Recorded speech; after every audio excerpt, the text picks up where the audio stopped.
Yeah. Right. Let me silence everybody.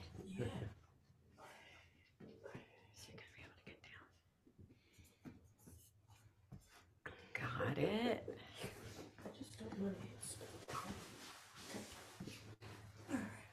Okay. Okay, so last week we took a note from Jack Cornfield that the purpose of meditation, and I should say this particular type of meditation, I'm shifting off the reading I was going to use, Okay. which kind of outlines what mindfulness is, that it's really not Buddhist. It has Buddhist roots, but it's um, it's not Buddhist. It is something that's kind of an amalgam of Buddhist teachings and neuroscience. Uh, so we still borrow things. And the reason we borrow them is that they're part of the laws of life. So whether we call these laws of life God's will or whether we call them Dharma, it's inescapable that we live in um, a context that some things work and other things don't work, and that our life goes better if we live in harmony with those laws. Like the law of gravity, I may say I choose not to believe in the law of gravity, jump off the roof of my garage with wings, and I'm going to fly. Um, it doesn't matter whether I believe in it or not, it's going to operate. So when we wake up, as we said, what's the purpose of meditation? Purpose of meditation is to wake up. Well, what are we waking up to? We awaken to what the Buddhists call Dharma. Dharma is the Sanskrit and Pali word that refers to universal truths, to the laws of the universe and the teachings that describe it.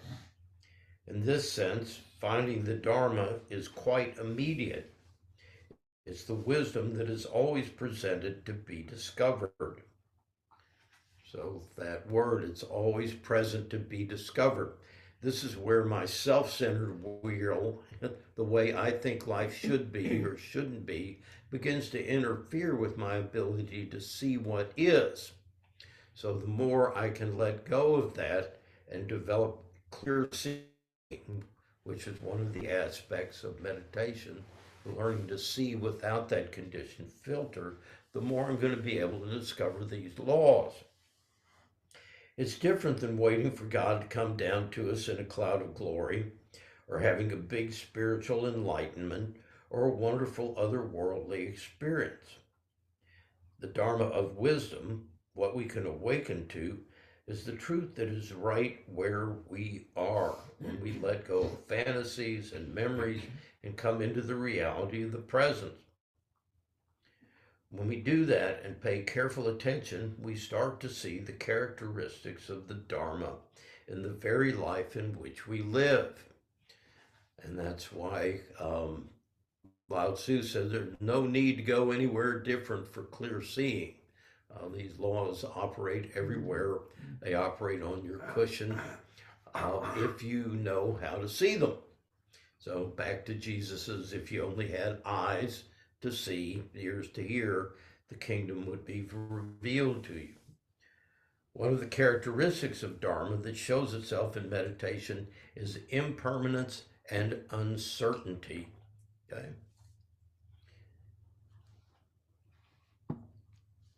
Thus shall you think of this fleeting world, it says in one Buddhist sutra, a star at dawn, a bubble in a stream, a flash of lightning in a summer cloud, an echo, a rainbow, a phantom, and a dream. Sounds like the Diamond Sutra. It does. The more quietly you sit, the more closely you observe, the more you realize that everything you can see is in a state of perpetual change. Ordinarily, everything we experience seems solid, including our personality, the world around us, our emotions, the thoughts in our minds. It's as if we're watching a movie. We can get caught up in the story until it seems real, even though it's actually made of light flickering on a screen. And yet, if you focus carefully on what you are seeing, it's possible to see that the film is actually a series of still pictures, one frame after another. One appears, and then there's a slight gap, and then the next one appears. And the same thing is happening in our lives. Because that is so. Because that is so, nothing in our lives lives, lasts, or stays the same for very long. You do not have to be a very adept meditator to see that everything is changing all the time. Have you been able to get any mental state of any kind to last very long? Is there anything in your life that stays the same? So, as we meditate today, let's begin to watch that impermanence unfold. I never ask people to believe anything based on what a teacher says. On my pulpit in Shreveport, I had an Emerson quote that said, the preacher has the responsibility to preach his life tempered by the fires of truth. And the congregation has the responsibility to see if, in fact, it be truth. So, your task today, the challenge is to see if, in fact, what we just heard is truth. So, Okay. Let's go. Okay. Who did we pick up? This is lesson 2. It's called conscious relaxing. Make sure that's turned up all the way. Okay.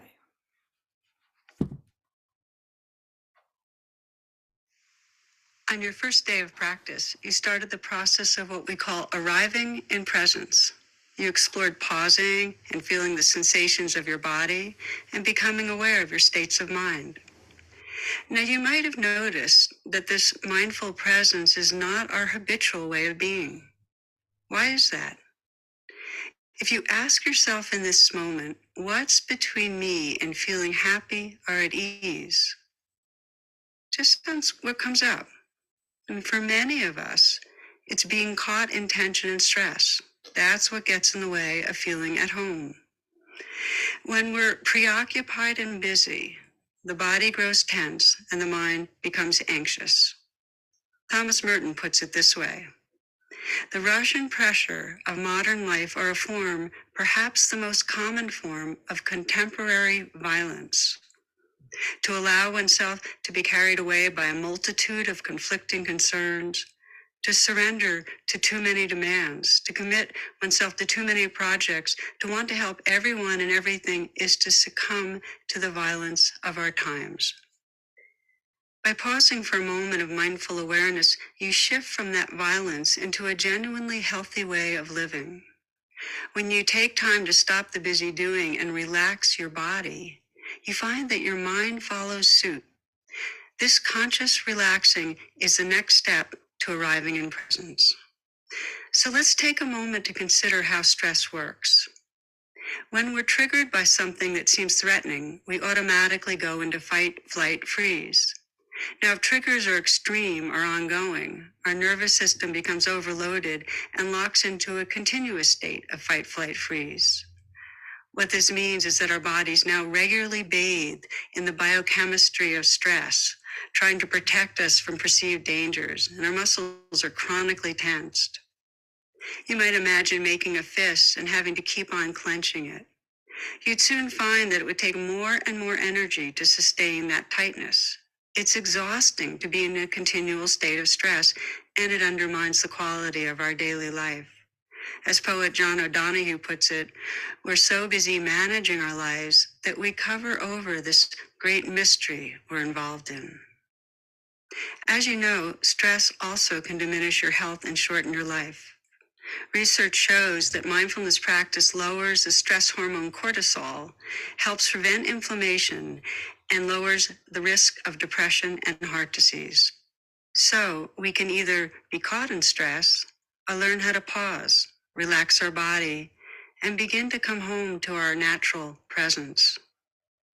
The first step in relaxing is to notice our tension, our habitual suit of armor. Releasing this opens not just our body, but our intelligence and empathy. A friend who teaches preschool told me how when a child became emotionally agitated and started acting out, she'd find herself raising her voice and using threats to try to gain control. After practicing mindfulness, her tolerance grew, and she found she could remain calm and relaxed with a child who was having a meltdown. And then, when the child could begin settling, she'd look him or her in the eye and say, "Oh, there you are." Relaxing is not another doing. It's an untangling, a dissolving of tension. Relaxing happens naturally as we bring a gentle awareness to the areas of tension in our body. We'll explore this now as we move into our second practice period.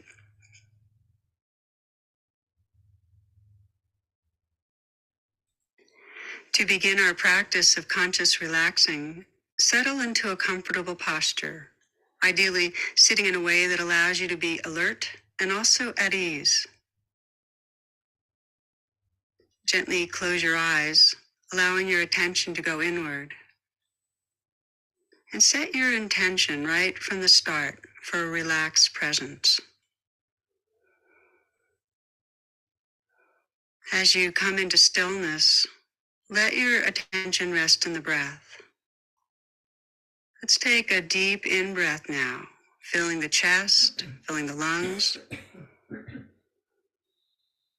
and then slowly release, sensing a relaxing and letting go. Now, as the breath resumes in a natural rhythm, sense that you can continue to relax with the inflow and the outflow of the breath.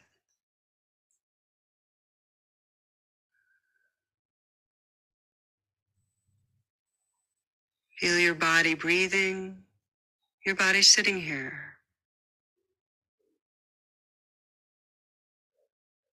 Notice contact points, the pressure and warmth where your bottom contacts the chair, the sensation of your feet on the ground, and feel that secure connection, that groundedness, that you're resting on the earth.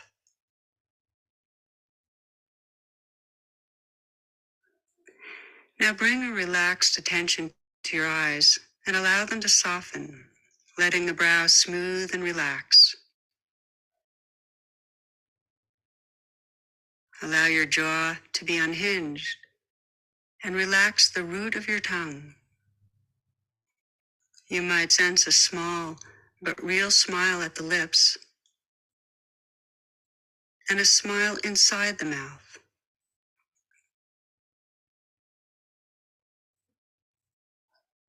Bring your awareness inside your shoulders and let them go. You might imagine this like ice dissolving to water and water to gas. Ice to water, water to gas. Let the hands rest in an easy, effortless way and soften them. As you soften, you might see if you can feel your hands from the inside out, noticing the sensations, tingling, pulsing, maybe warmth. Let your chest be open, feeling the sensations in the heart area, softening, letting go.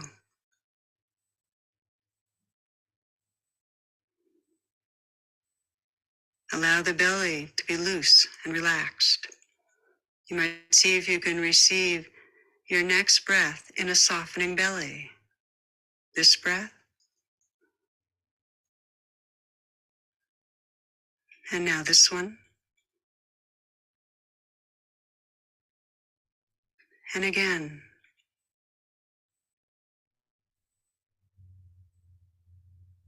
Relax through the entire pelvic region, releasing any holding or tightness.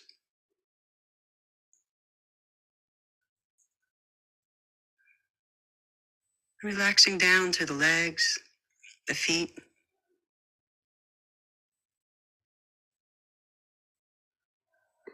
Now open to feeling the body all at once as a field of sensation.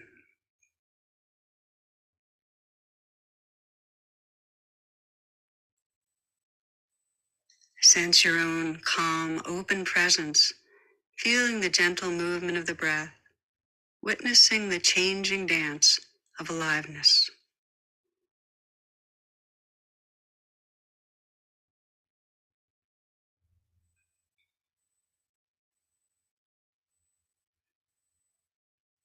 If your attention becomes distracted and you notice that, gently return. Come back to this feeling of aliveness in the body, a relaxed, present attention.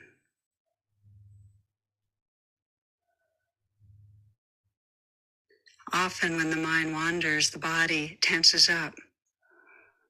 As you arrive back right here, you might relax. You can start fresh in any moment, consciously relaxing again, letting go through the shoulders, softening the hands, loosening the belly, arriving again in a calm presence, feeling the moment-to-moment experience of life living through you.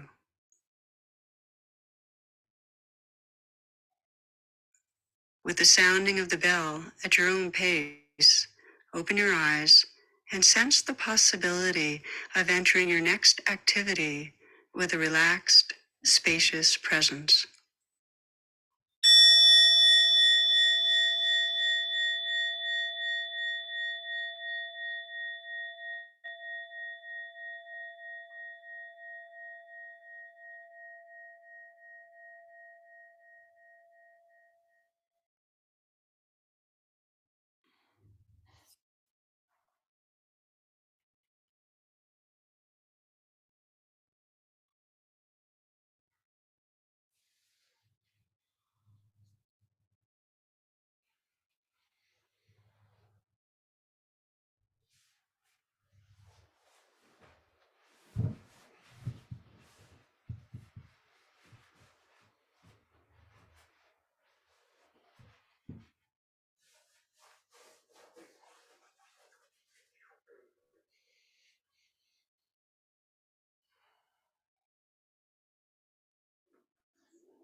So again, we're going to continue to run the recording during the discussion. So if you don't wish to be broadcast, please remove yourself from the screen or don't talk or whatever. Okay. What are we doing with the first bell? We're gathering together as a Sangha. We've been in our own personal subjectivity. We come back, reunite. What are we doing in the second bell? Why do we bow? I mean, don't do things you don't know why you're doing it. You're talking about at the end here. Yeah. First bell, we come together. We're all here. Okay. Now what do we do?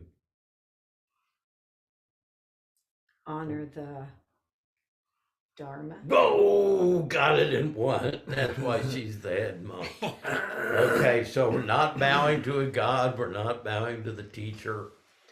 The three pillars of Zen. The Dharma is one of the three pillars. This order, this structure that gets revealed, and we are surrendering our self-will, what I want, which keeps me from that. So I'm letting go of ego and letting that go, honoring the Dharma. So this one, very much, you're hearing about embodied presence. You didn't hear a lot about embodied 30 years ago, 20 years ago. We didn't think the body had much significance. So in your meditation, one of the things you're really gaining is this sense that I live in a body. And what this body is doing is extremely important to the quality of my awareness and the quality of my moment-to-moment experience. So we're constantly in a process. This is something that goes on throughout your meditation, awareness of that unconscious tightening. So you don't want to be lost up here watching the movie. You also want to be anchored down here in the body.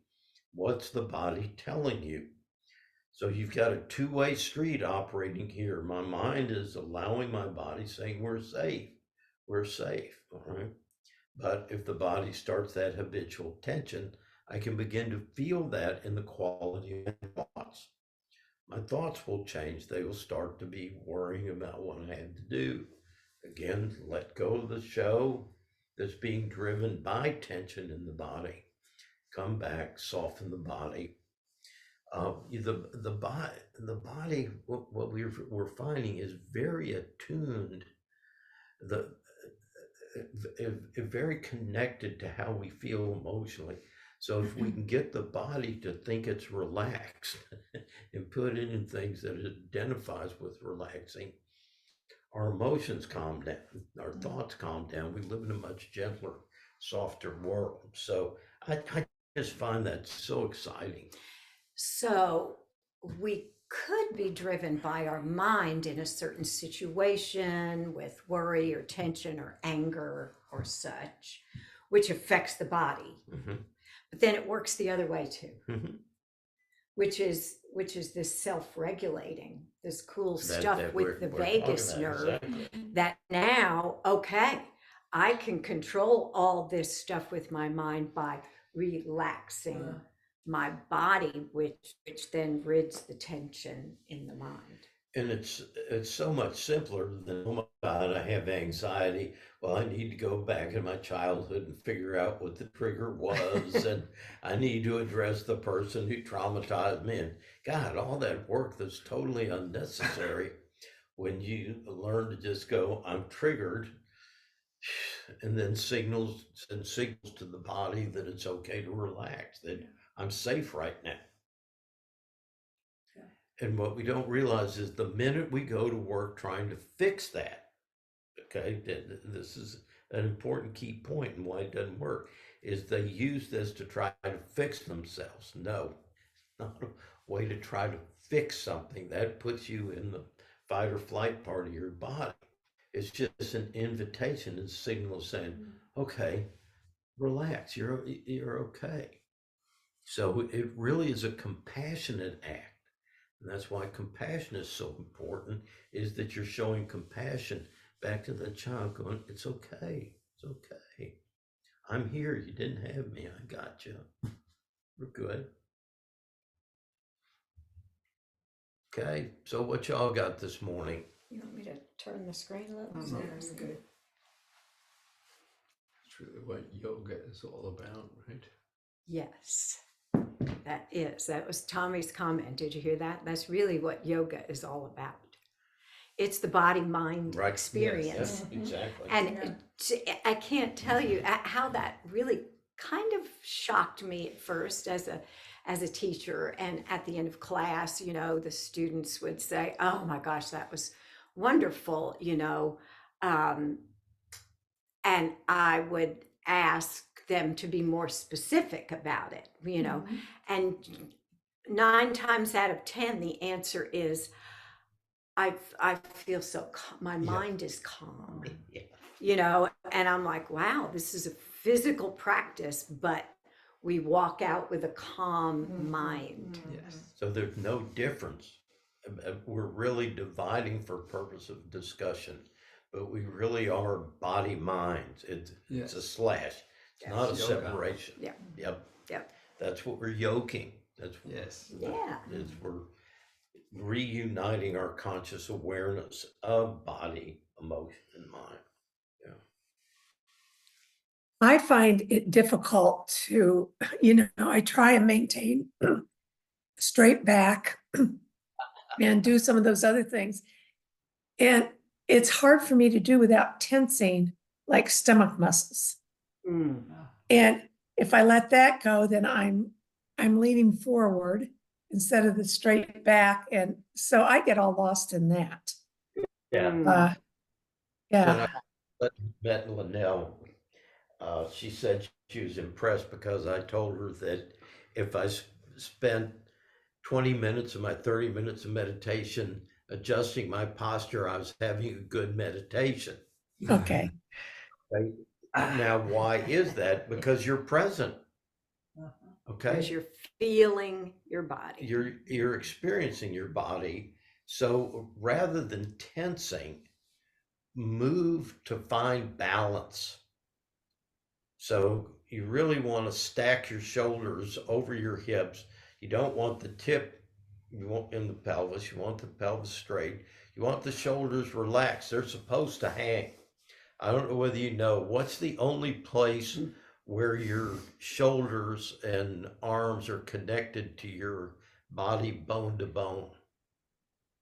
The clavicle. Right. Okay. Yes. Cut right by the spine, this whole thing just folds forward. Okay. So, they want to hang. So let them hang.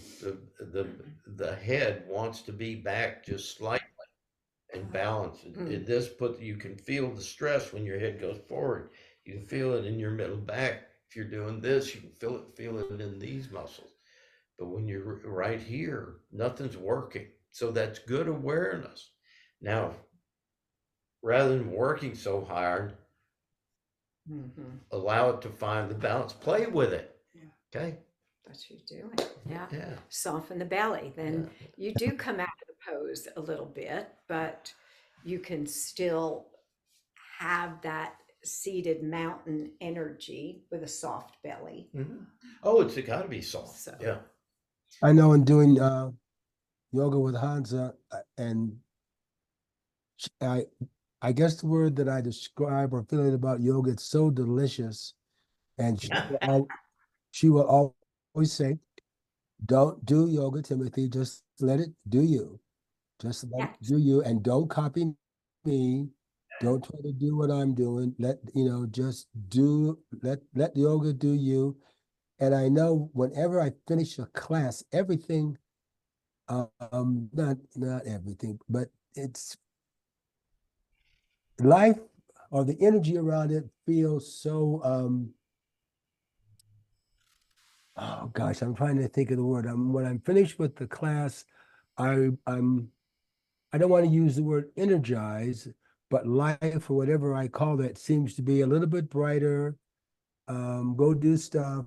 it's no big deal. It does something for me internally. It makes me hungry. Yeah, yeah. Remember that word, vivid, Mhm. Yeah.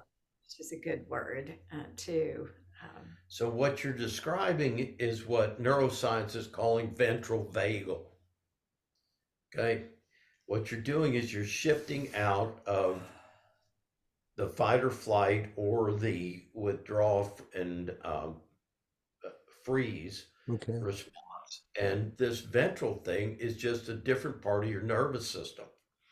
So, uh, again, it's beautiful that we don't have to create it. It's not something supernatural. It's not something you have to be moral to get. All you have to do is do these exercises and you Poses. will shift naturally to vagal. No effort. Uh, No effort. If you quit stressing, you relax. Duh. That's the no doing of Duh. yoga, no effort. yeah, no, no, Create the pose and then just hang out there. And that's when yoga does you. right. Exactly. Not do. Nothing I to do. just heard of a fourth F, flight, wait, fight, flight, freeze, fawn. Fawn. Yep. When Yeah, you yeah, yeah. become so needy, it's like, love me, just doing everything to Yeah. feel that love. So, yeah, Yeah. That's I think What, that's interesting. Yeah. what was that? And she had mentioned that. Yeah. Wrote the song "Love Me, Lovely, Love Me, I'm a Liberal."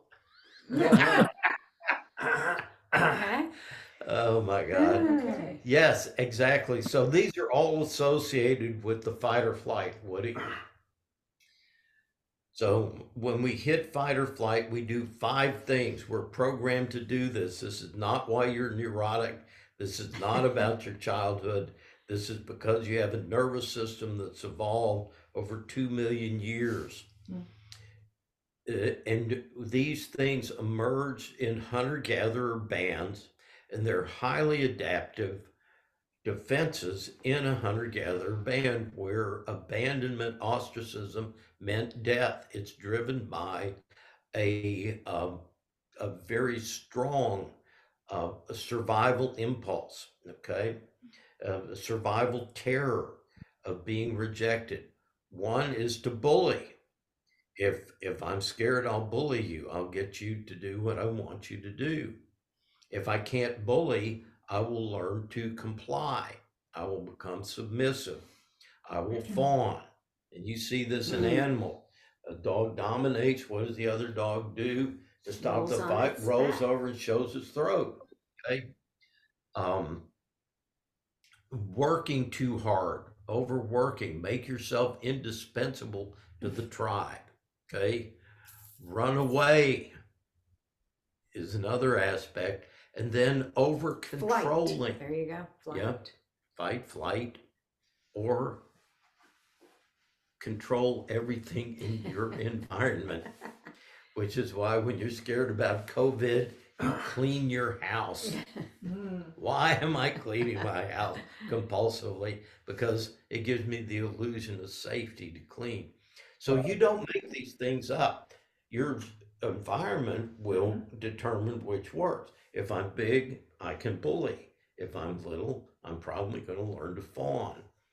Um, does any of this make sense to you? So these Yes. theories depathologize all of this. Mm.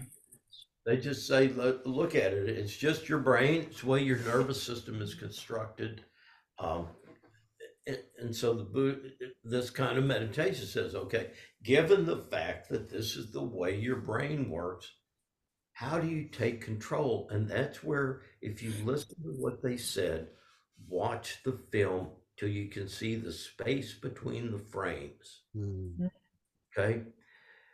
Because they talk about non-causality, that at every one of those breaks in the frame, you have a capacity to take your life in a different direction if you're present for it. Does that make sense to you? And that's why we create the pause. That's why we create the pause and why we need to be present, because this is what Eckhart Tolle says. He said, your capacity to change is dependent on the quality of your awareness in the present. Doesn't matter how many books you've read, doesn't matter how much you sit, if you're not present in that moment or that you have the opportunity to change, you're going to do what you've always done, and it's going to be by you, and you're going to have the could have had a V8. Oh, I could have done this. Well, you missed it.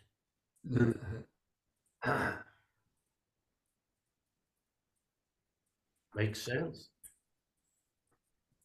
What did you say a minute ago about cleaning?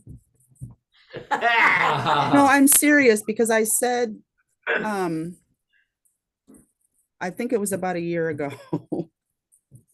And I don't know what the impetus was, but I realized something about myself and I said it out loud to my husband. I said, organization makes me feel safe.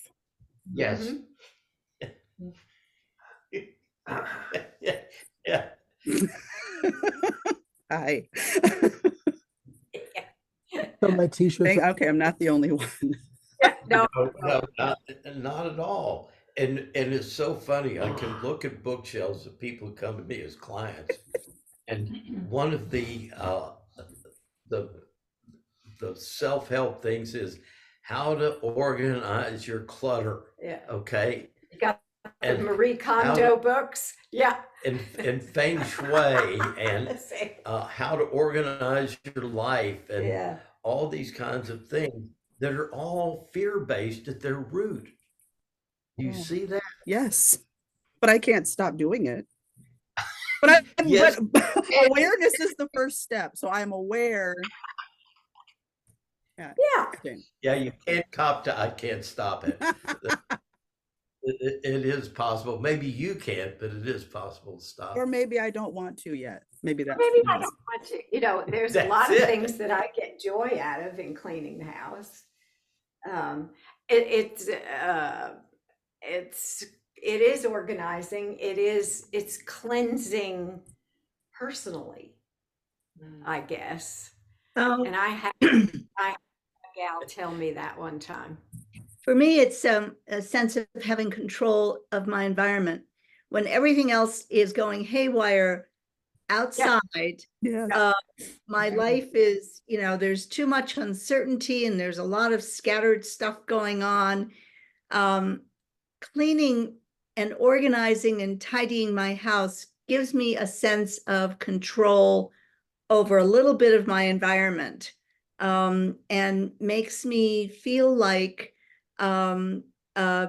everything's, there's a certain amount of certainty in my little world, even though there's no certainty in life. So for me, it's just having some feeling like I have some control when there really isn't any.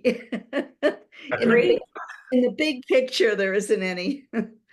I think I just have to learn to stop imposing it on the people that I live with. Because I think it's one thing to want things to be organized, but it's a whole nother thing if you freak out because somebody moved the candle from the left end of the mantle to the right end. Like, why are you moving the candle? Like, I freak out.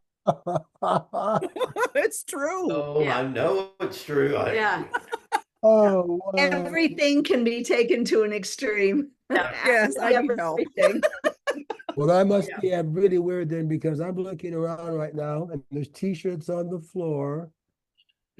There's all kinds of astrology stuff that I'm reading that's on the floor. On this desk, I've got all kinds of medicine and vitamins. I've got things on the wall that I'm reading and want to read, and little things that remind me of how either wonderful I am or how not wonderful I am. And if I read these every day, I'll become more wonderful. So I don't know what I'm doing. Yeah.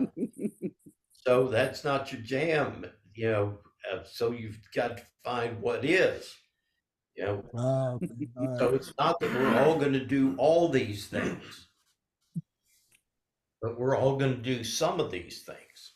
Does that make sense? Yeah. Yeah.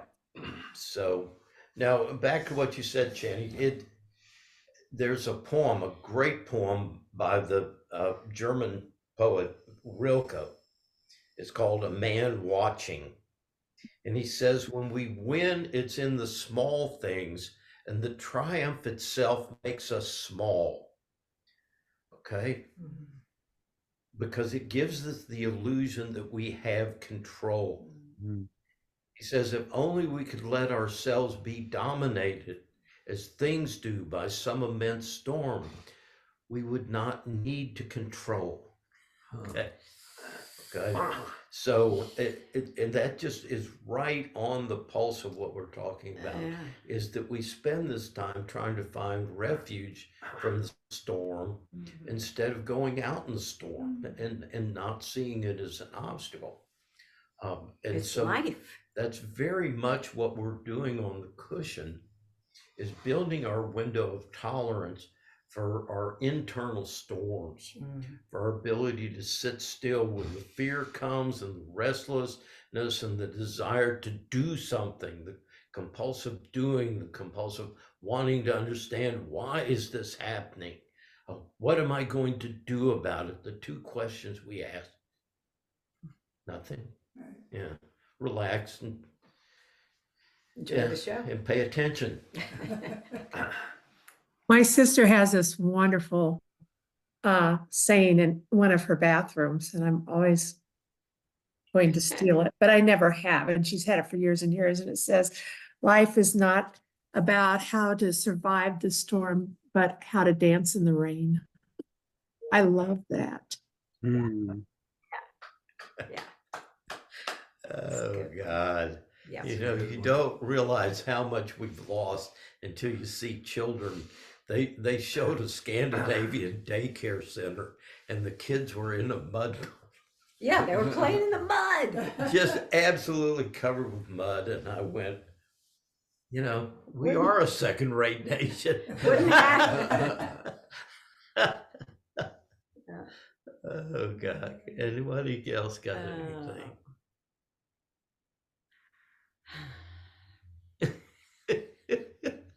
Tiffany's horrified. It's okay to go play in the rain, get muddy. When I come to your house, honey, I'm just gonna move everything around to make you happy. You put a book over there, I'll take it and move it someplace else.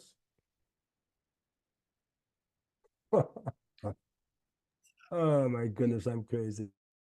I'm not well. You know, And most alive. it's a process, right? Like I still allow all these silly and funny things just through the self-compassion of, you know, my system has been doing these things for, you know, a long time. Yeah. So just the awareness that this is silly, but I'm doing it anyway out of habit and it's no big deal and it's not the end of the world, that I'm creating an illusion of safety here, as long as I know that my system is trying to create an illusion of safety. Wow. Yep. Selassie. I mean, trying to be So- trying to be so strict with ourselves to turn, you know, into complete enlightened beings that never,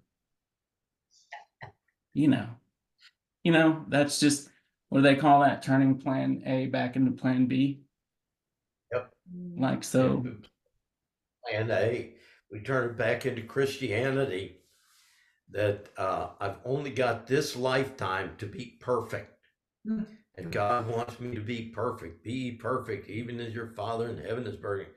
God, what a claustrophobic, oppressive sense of time that creates, as opposed to having lifetimes and that your soul's going to figure it out eventually. Yeah. So no biggie. no big And- deal. Yep. And the thing was, Jesus didn't even teach that. And for those of you who haven't heard this, that is at the end of the Sermon on the Mount. And he's summarizing. He just said, love God with all your heart, mind, and soul. Love your neighbor as yourself. He's talking about God is love, blah, blah, blah, blah. And then all of a sudden he says, be ye perfect, even as your Father in heaven is perfect. First of all, Jesus could not have thought that thought. There's no word in Aramaic for perfection. Hear that? That's a Greek concept. All right. And his people weren't speaking Greek. They did speak Koine Greek, but he's speaking Aramaic to them.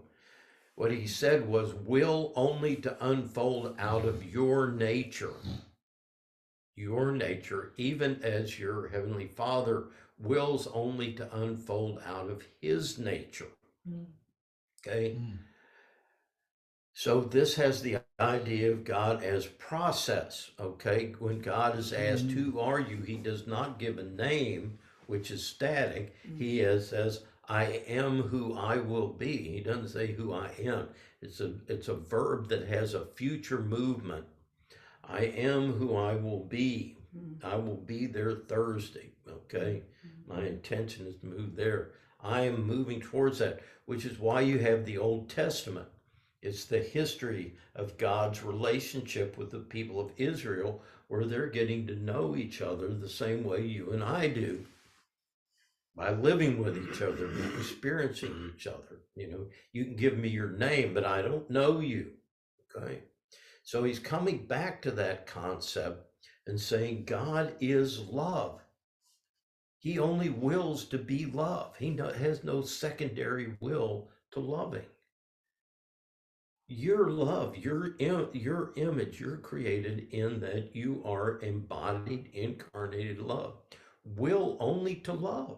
That's what that statement says. It hadn't got a goddamn thing to do with perfection, but we're so fucked up by it as a culture because it's so deeply embedded in that moralism that we got to be good, we got to be perfect, we can't have any flaws or we're unworthy. And this is why the cloistering in the Catholic Church, I don't know if you know this, Francis, was there because even parish priests could not attain the perfection of their prayer life in the daily duties of the parish. So they make the sacrifice of the parish life.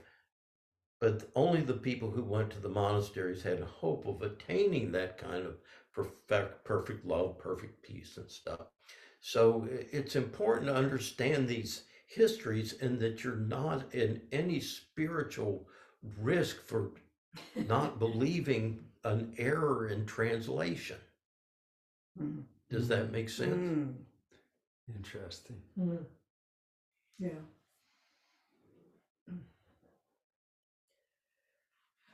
So are there benefits to becoming a Cistercian monk like Thomas Merton? Absolutely. And I often tell people that I either read dead Unitarians, Buddhists, or living Catholics because they're writing some of the best spirituality out there now. Questions, comments? And I got that, by the way, from Matthew Fox. That whole translation thing. Yeah. Yeah. From his book on compassion.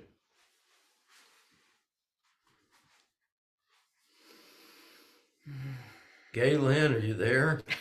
She's Well, I'm thinking, not sure, am I? yeah. I see you, girl. I just wanted to, I appreciate so much when you bring in that kind of interpretation, that we have heard this in the Sermon on the Mount, and it frees me so much to know what I do know, how much is the interpretation of man. And you know what I'm saying, over the periods and periods of time. Like now, you can go into a Bible store and there's 20 different Bibles written by whoever.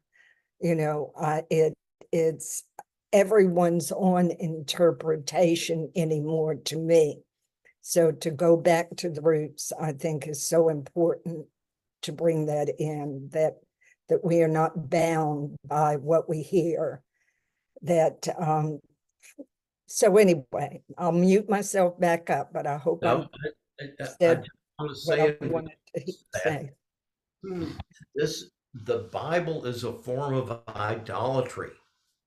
And it's a shame because the root, okay, what we're doing is very radical. Radical means to go to the root.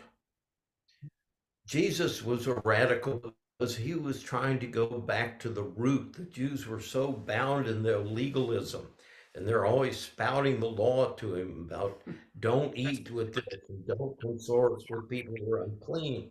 And he says, no, man was not made for the law. Law was made for us. He's trying to point them back. What's behind this? What's behind this is love, not law. But Joseph Campbell calls this the concretization.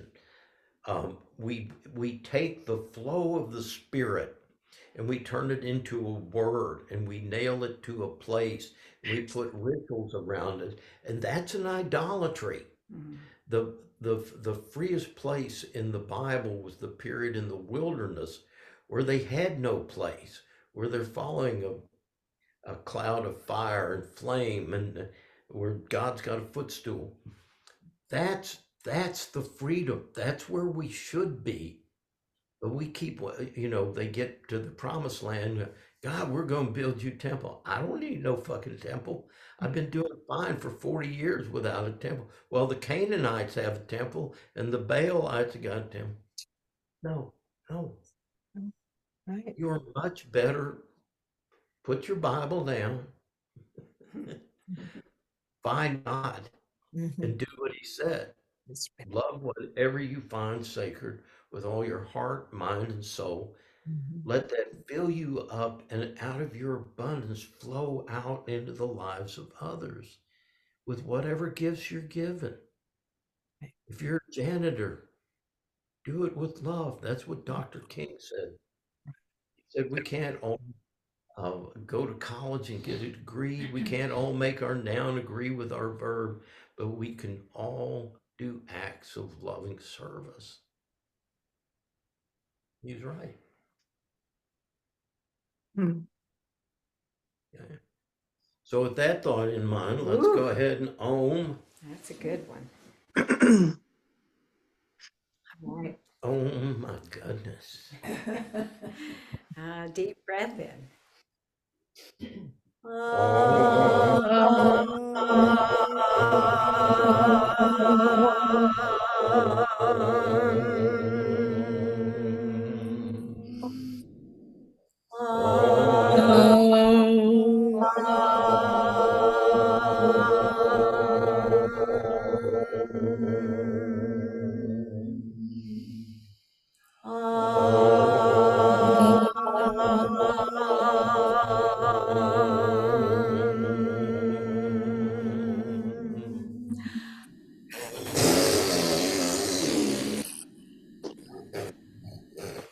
Woo. I'm out. All right. Be safe, everyone. Bye-bye. Have a good week. Happy. Bye, y'all. I'm headed to the ball game. Oh, have fun. Yay. Bye. Oh, Yeah, to the ball game. Yeah. Go, girl. go Bye, guys. Iowa. Love y'all. Yes. They're going to hit a buzzsaw in South Carolina, I'll tell you.